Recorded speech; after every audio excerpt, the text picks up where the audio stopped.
भ्राता श्री, यह पर्वतों की हरियाली और नदी का प्रवाह और पक्षियों की आवाज कहती है कि चित्रकूट शोभा की खान है।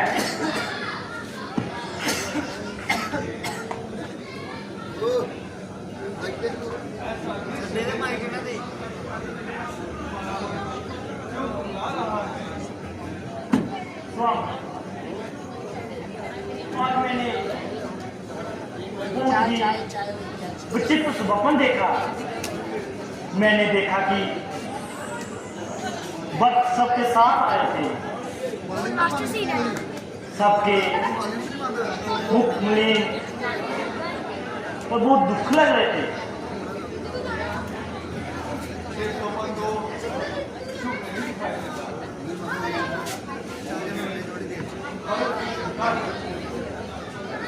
माता,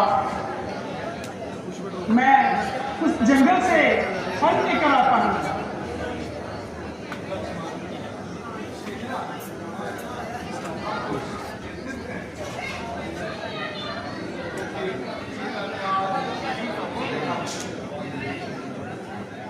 कैसा स्वप्न माता?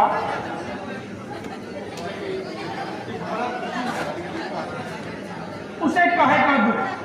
उसका पवित्र राज्य अभिषेक हो चुका होगा और राजा बनकर आनंद से रह रहा होगा।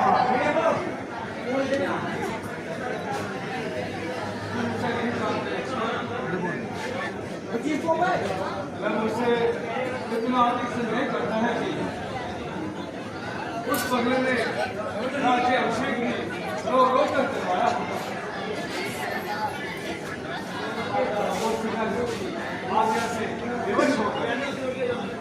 भैया, आप सबको अपने जैसा सीधा और सरल समझते हैं।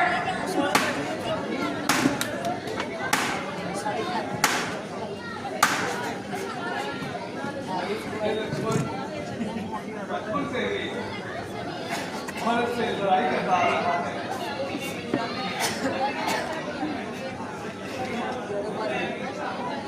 उन दोनों में आपके स्नेह के लिए सुबह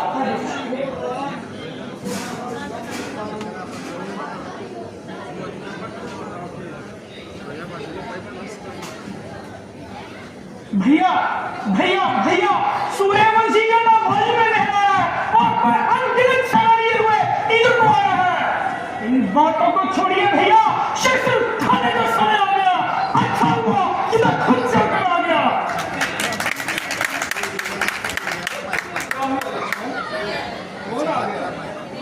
वही आपका चहेता भरत। क्या कहा? भरत आया है? कहाँ है? चित्रकूट तक आया, अपने साथ हाथी घोड़ा सेना भी लाया है। इसका अर्थ है कि मैं पूरी शक्ति के साथ आक्रमण करने आ रहा है। किस पर? आप पर और किस पर? राज्य पाकर उसे राज का मत संभालना नहीं दिया होगा। किसी ने बुद्धि दी होगी कि इस राज्य पर असलियत तो श्री राम का है और श्री राम प्रजा को प्यारे नहीं है। एक न एक दिन प्रजा ये राज्य तुमसे छीनकर श्री राम को दे देगी। बस उसने सोचा होगा कि इस समय वन में दोनों भाई की सहाय अवस्था में अकेले हैं। दोनों को समाप्त कर उनका राज्य निष्पन्न कर दूं। और उसे नहीं पता था कि लक्ष्मण अभी तक जीवित है। जहां आने दो उसे जीता नहीं छोड़ूंगा। अपने बालों से कभी भटका कब बाल छोड़ूंगा। यदि वो काल है तो काल से विग्रह लक्ष्मण है। अगर मांडव पर्वत है तो भुजबल लक्ष्मण है। सहाय काम बने मेरे तो मैं हर चल जा दूंगा। बिल्कुल भक्त को करके पीठ पर खड़ा दूंगा।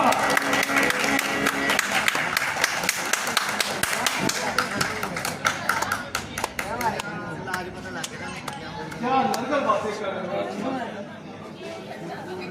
भारत की बुद्धि ऐसी कुटिल कभी नहीं हो। क्यों कुटिल नहीं हो सकती? जिसकी मां की बुद्धि ऐसी कुटिल हो, उसकी बुद्धि कुटिल क्यों नहीं हो सकती? अपने यदि उसके मन में कब्र नहीं होता तो अपने साथ हाथी घोड़े और सेना लेकर न चलता। वह आपकी दृष्टि में साधु पुरुष हो सकता है, परंतु राजपद पाने के बाद किसी से राज का लक्ष्मण नहीं करता।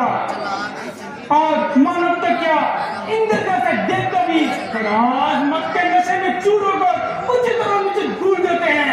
आज राज शक्ति के नशे ने भारत को अंधा कर दिया है।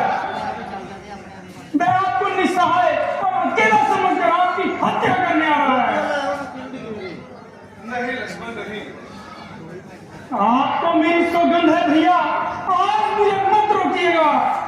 मैं आपके चरणों की सुगंध खाकर कहता हूँ, यदि मैंने क्षत्रिय कुल में जन्म लिया है और मैं सच्चा रघुवंशी हूँ, तो आज मेरे हाथों मारा जाएगा। जिस प्रकार एक सिंह हिरणों के झुंड को टूट पड़ता है, उसी प्रकार मैं उसकी चित्तों की सलाह के मैं नाश कर दूंगा। तभी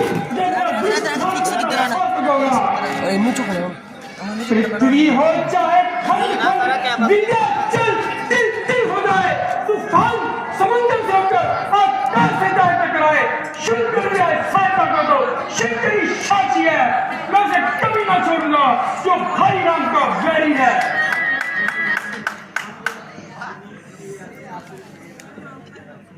सावधान लक्ष्मण, सावधान।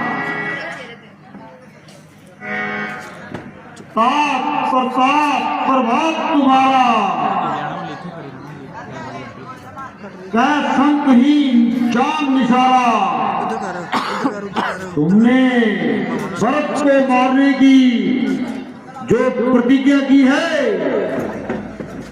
उसे तुम निश्चय ही पूरा कर सकते हो, किंतु वेदों और विद्वानों का कहना है कि मनुष्य को कोई भी ऐसा कठोर कर्म करने से पहले उसके उचित और अनुचित के होने पर विचार करना चाहिए।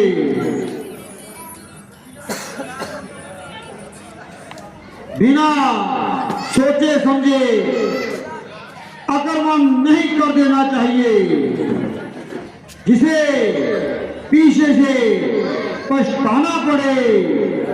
इसलिए उचित और अनुचित की बात छोड़कर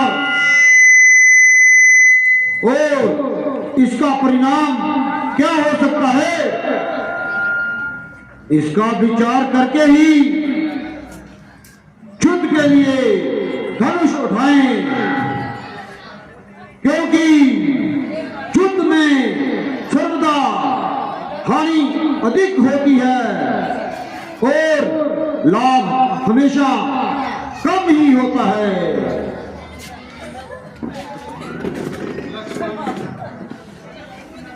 ये बात सुनी जाए,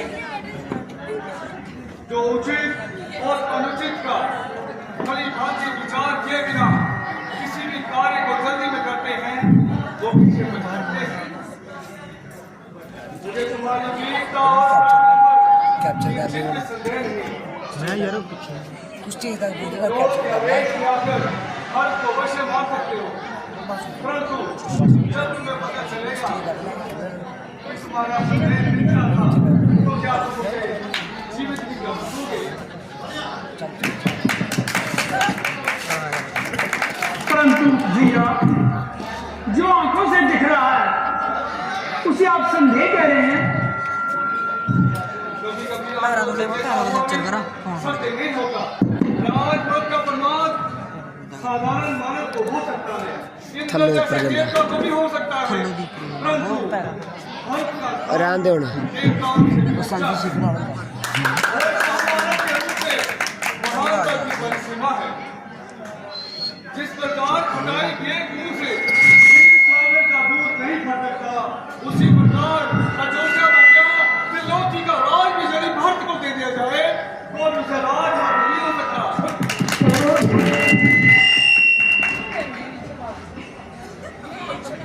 आपके इसी साधुपने में हमने अपने हाथों में आया हुआ यज्ञ छोड़ दिया। सारी प्रजा आपके साथ ही आपका एक संकेत होगा तो महाराज आपका राज्य अभिषेक कर देते। और प्रयोग के बल पर मैं अपने पिताजी का वचन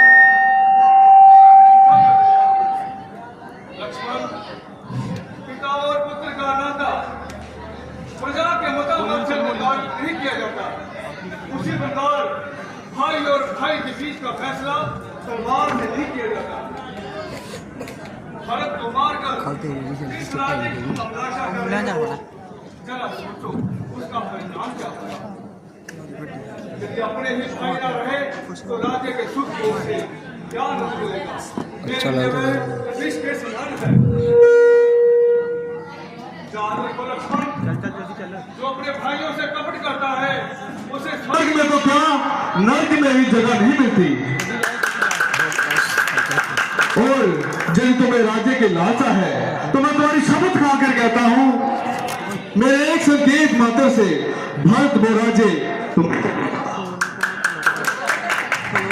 नहीं भैया नहीं, मुझे राज्य की अभिलाषा नहीं है, परंतु यदि भरत के मन में पाप हुआ तो, यदि उसने आप पर प्रहार किया तो उसी को प्रहार करने दो, वो हमारा राजा है। हम अपने राजा के सामने शस्त्र नहीं उठाएंगे।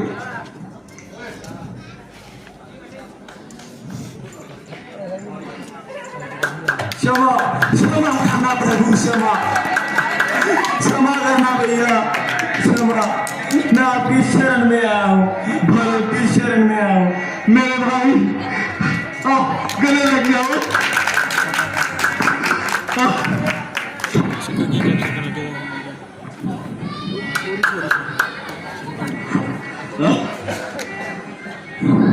भैया जिस पापी के कारण आपकी जो दशा हुई है उसे भाई मत कहिए। मैं योग्य नहीं कि आप मुझे भाई कहें। भाभी भाभी मुझे क्षमा कर दीजिए। मैं एक निर्लज की भांति आपके सामने आ गया। आप सबकी ये दशा देखने से अच्छा होता कि मुझे मृत्यु आ जाती। नहीं देवर जी, ऐसा ना कहिए। प्रणाम भैया, प्रणाम। नहीं लक्ष्मण नहीं, तुम मुझे प्रणाम करो। तेरे बदले जवाब नहीं। मैं श्रीमान बाबू जिसके कारण भैया और पापी की ये दशा हुई है, ऐसे पापी को प्रणाम मत करो। मुझे क्षमा करो भैया, मुझे क्षमा कर दो। मेरे मन में आपके लिए दोष आ गया था और मैंने आप पर धनुष उठाया। तो वो बाण चला क्यों पगले? वो बाण चला देता तो उसके बहुत बड़ा पुकार करता। मैं भैया और भाभी के सामने अपना कलंकी मुंह लेकर यूं खड़ा ना होता। मेरी कुलगात्री माता के पापों का मुझे यही प्रणाम मिलना चाहिए। भरत, माता के लिए ऐसे अपशब्द क्यों कहते हो? तुम तो धर्म के अवतार हो। मेरी माता के लिए मैं तुमसे ऐसे शब्दों की अपेक्षा नहीं करता। इस परिस्थिति में मेरी बुद्धि मारी गई। मेरे सभी को क्षमा करना। मैं अपने पापों का प्रायश्चित करने के लिए आपकी शरण में आया हूँ। भरत, धीरे से काम लो और ये बताओ, माताजी और पिताजी कुशल तो हैं? भरत, तुम बोलते क्यों नहीं? मेरे मन में अनेक प्रकार के संशय उठ रहे हैं।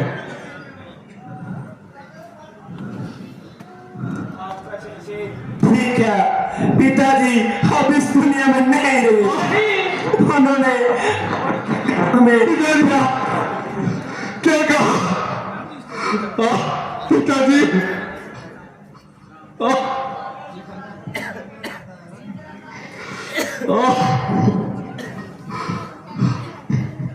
पिताजी, पिताजी इस दुनिया कभी हमें नहीं रोए और हमें छोड़कर चले गए। मैं भी कितना भागा हूं कि अंतिम समय में आपके दर्शन भी न कर सका। भले भरत और शत्रुघ्न भी भाग्यशाली थे जो अंतिम समय में उनके साथ थे। नहीं भैया, अंतिम समय में हम में से कोई भी उनके पास ना था। क्या कहा? चार पुत्रों के होते हुए भी उनके पास कोई न था। क्या कारण है?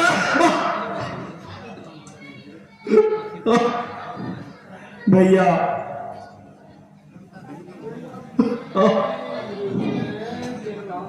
हम मेरी भी एक विनती सुनिए। कहिए भरत जी, क्या कहना चाहते हो? प्रभु, आप तुम्हें चलकर प्रजा का कल्याण कीजिए। भरत जी, अपना तो पिताजी का प्रण पालने में ही अब कल्याण है और राम को 14 वर्षों का वनवास है। हम माता जी के बचनों के अभागी ना तो खुद बनेंगे और ना ही किसी और को बनने देंगे। ऐसा नहीं हो सकता भ्राता जी। कोई मिलेगा जो राज का हकदार है। पहलू अगर ताज में तो मुझे धिक्कार है। त्याग प्राण को आपके चरण छोड़ो तो मुझे। परंतु पिताजी ने तो तुम्हें हकदार बनाया है। इसमें पिताजी का कोई दोष नहीं है। माताजी ने उनसे अन्याय करवाया है। इसमें माताजी को क्यों दोष दे रहे हो? अच्छा, यदि आप कहते हो पिताजी ने मुझे अधिकारी, तो भरत ये रात आपके चरणों में भेंट करता है। प्यारे भरत, व्यर्थ में राम को और धर्म का भागी ना उड़ाओ। पिताजी का हुक्म मानो और अयोध्या में जाकर राजकाज संभालो। राम को कर्तव्य से कोई हटा सकता नहीं।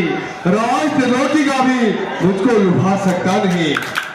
रघुवंशी आन को, सूर्यवंशी शान को राम अपने हाथ से हरगिज मिटा सकता नहीं।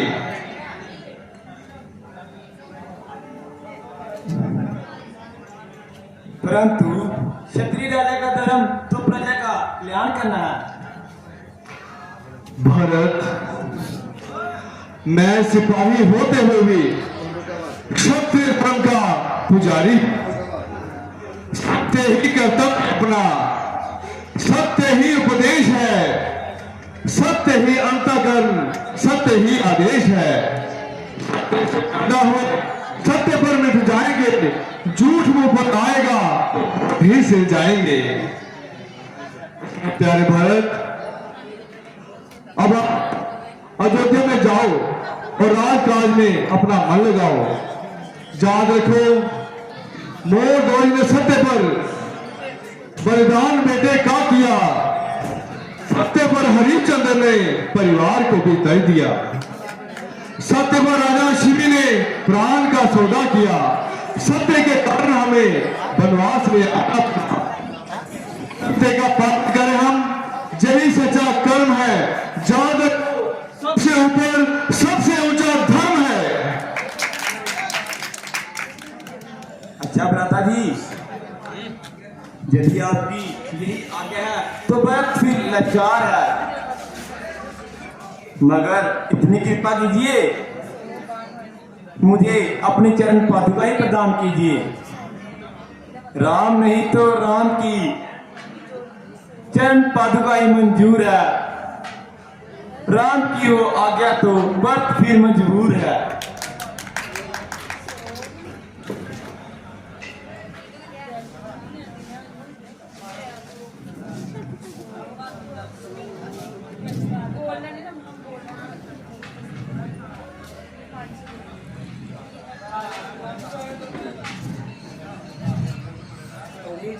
जेरू भाई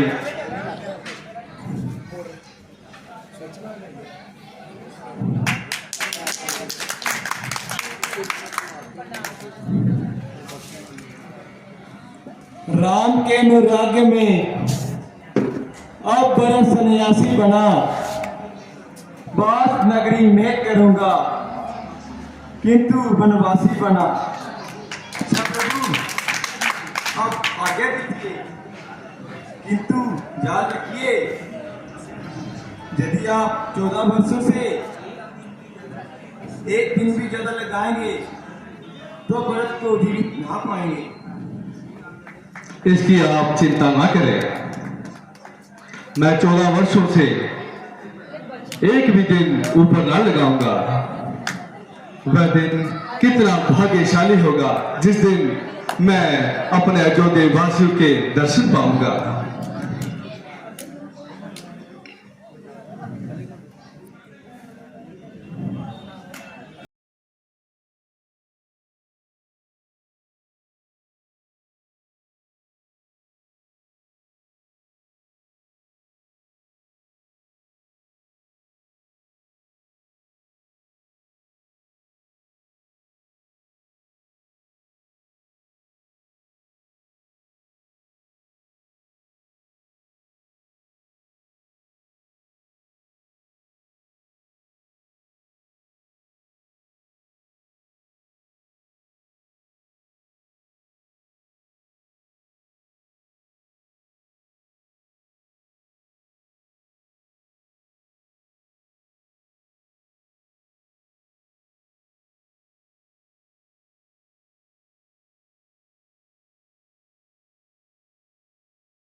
चित्रकूट को अब सारे अयोध्यावासी जान गए हैं, इसलिए वह जहां आकर मोह माया को बढ़ाने वाली बातें किया करेंगे।